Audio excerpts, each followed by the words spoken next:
Some of you probably noticed the recent shift away from quote-unquote woke practices in gaming. Public opinion was shifting for quite a while, but recently the companies have been catching up. This made me think about what people even understand by woke or anti-woke. Yes, there are definitions, but they are often ignored in favor of whatever the fuck suits people's arguments. I've had to endure conversations in real life with both sides of this debate, and it's like flipping a switch.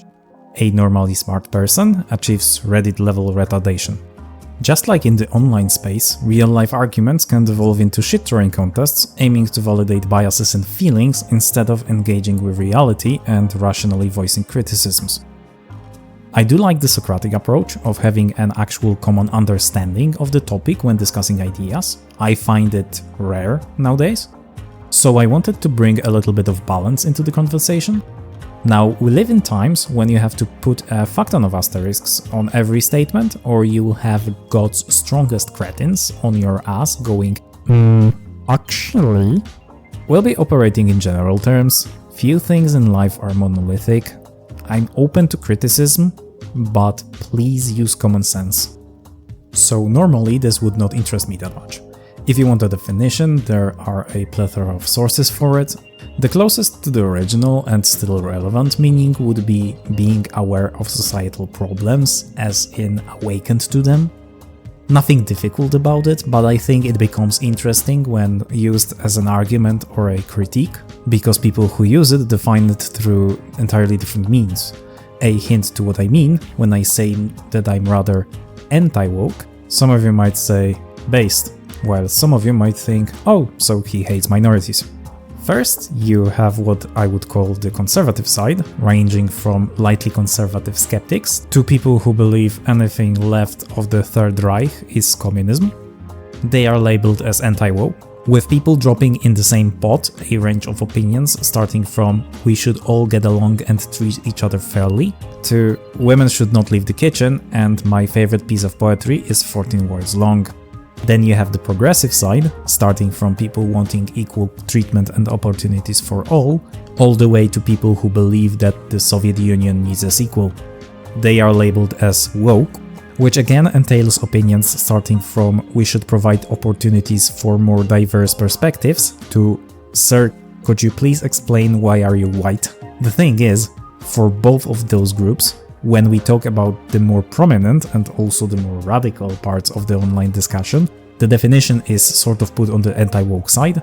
For the conservative side, they can look at something and label it as woke when trying to point out censorship, ideological pandering, and in a Petersonian sense, Petersonian? To elevate alternative sexual archetypes in the marketplace. Fastest hedgehog. Shadow, what the fuck are you talking about?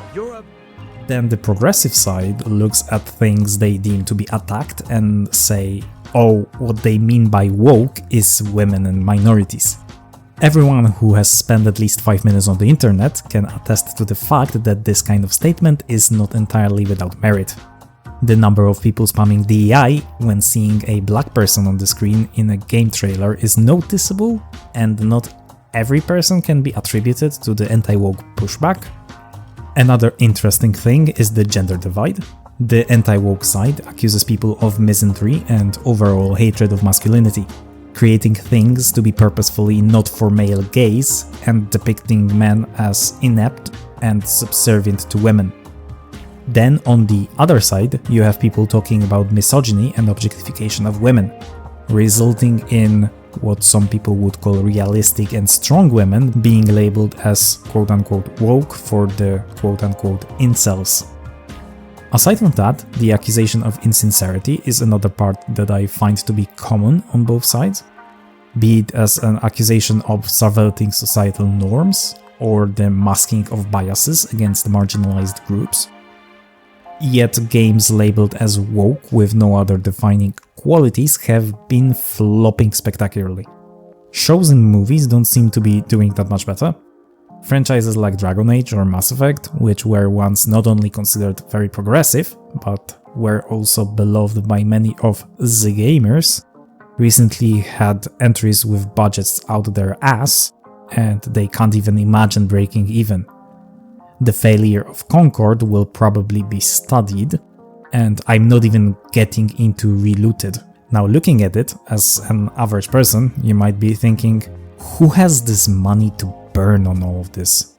I'm not going to say what race, what people, doctor. It was a Friendly. doctor.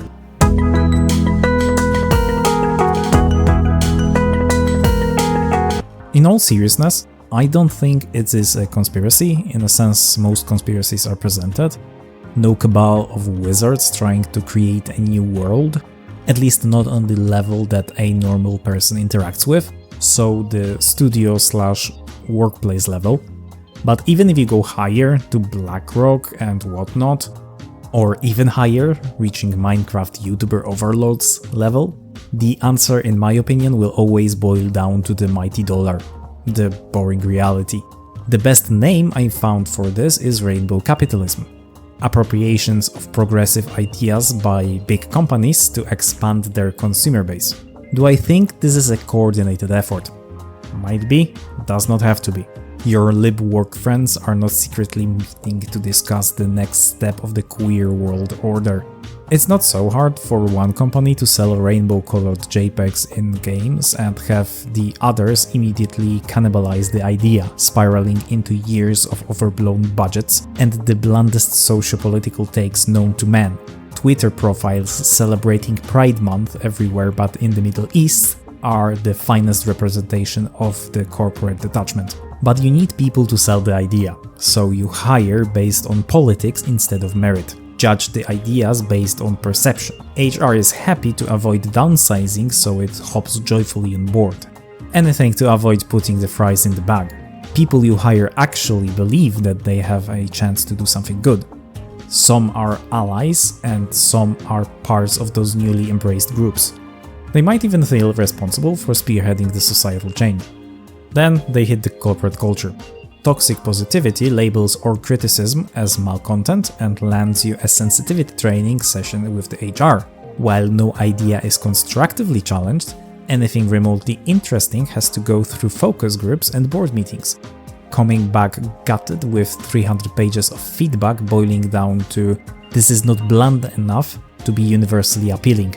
Fast forward a year or two, anyone remotely talented leaves or is about to, so this leaves only the people who, in normal circumstances, could never dream of being responsible for any form of creative decision as they possess the maturity and creative depth of a dead pigeon.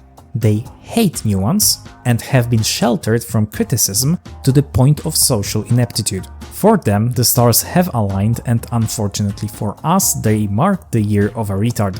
The only lower life form in this creative dead end of an ecosystem would be the journalists. Their value is monetized through clicks and is disconnected from their actual journalistic work. This makes them value quick access instead of integrity. Now, the chain of event repeats. You won't honestly criticize the hand that feeds you, since it can just as quickly invalidate the last reason for your existence. Public internet spaces are overly moderated, shielding you from criticism and instilling the idea that the public will put a pitchfork up your ass if you say something remotely inappropriate, so you punish dissent like a good little propaganda tool. You lump up genuine criticism with whatever hateful comments you can find, you invent new reasons why the client is actually the villain, and the corporations themselves seem to be the only ones actually happy that you exist, since they can use you to lie to investors, who are breathing down their necks for results. However, then the games actually have to come out. Sometimes.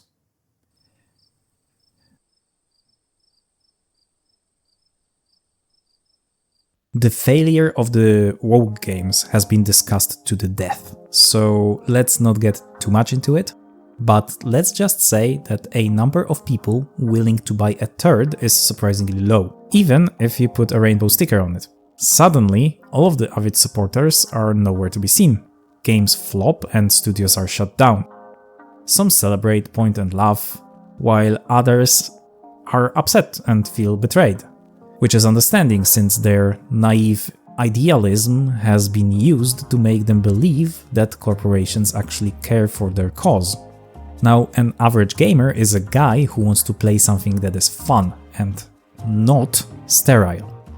An average woman playing games, shockingly, wants the same thing. Now, if you doubt this, try asking any of your female friends playing things like Black Desert Online to show you their female characters, and you will get what I mean. In my opinion, the corporate course change reached a boiling point with this year's Pride Month. Or as some people would call it, Men's Mental Health Month. It's one or the other, we don't do nuance here, this is the internet. While bad products failing is a healthy way for the market to correct itself, I wouldn't want this to go too hard in the opposite direction. I have the controversial opinion of hating censorship regardless of the side, so I would just go back to around like 15 years ago and try not to fuck this up again. Although you might say that the woke is dead, unfortunately, while its corpse is still warm, the new challenger appeared. The payment processor parasites are rearing their ugly heads. So yeah, another corporate overlord trying to tell you what you can and cannot consume. However, the internet does seem to be a bit more united in hating them, which is nice to see. But back to the main question. What did we learn, kids? People are terrible in actually describing what they mean, especially en masse, but what do they really think about when they are saying woke? Is it minorities or women, or maybe the real woke was the friends we made along the way? Well, I would describe it as opportunistic displays of virtue, taking ideas and trying to squeeze them into a monetizable perversion of themselves, using people that believe in them and then discarding them when they outlive their usefulness. Given the fact that ideas in question are shared by quite a few people, including the creators, their stalwart defense and labeling anyone quote-unquote anti-woke as a closeted-ist also makes sense. If you believe yourself virtuous, why would anyone but the most deplorable try to fight you? On paper, this seems like a perfect defense of poor products, but as we have already seen, you can't just repackage a turd. I always wanted to make content about video games, maybe not on such divisive subjects, but I also took this opportunity to vent out a bit of my frustration, given the fact that I interacted with both types of people when talking about it. In both cases, I was extremely close to self-administering a 5mm lead pill just so that I never have to do it again. Anyways, I hope that you managed to sit through this rant, and I hope that you found it even enjoyable.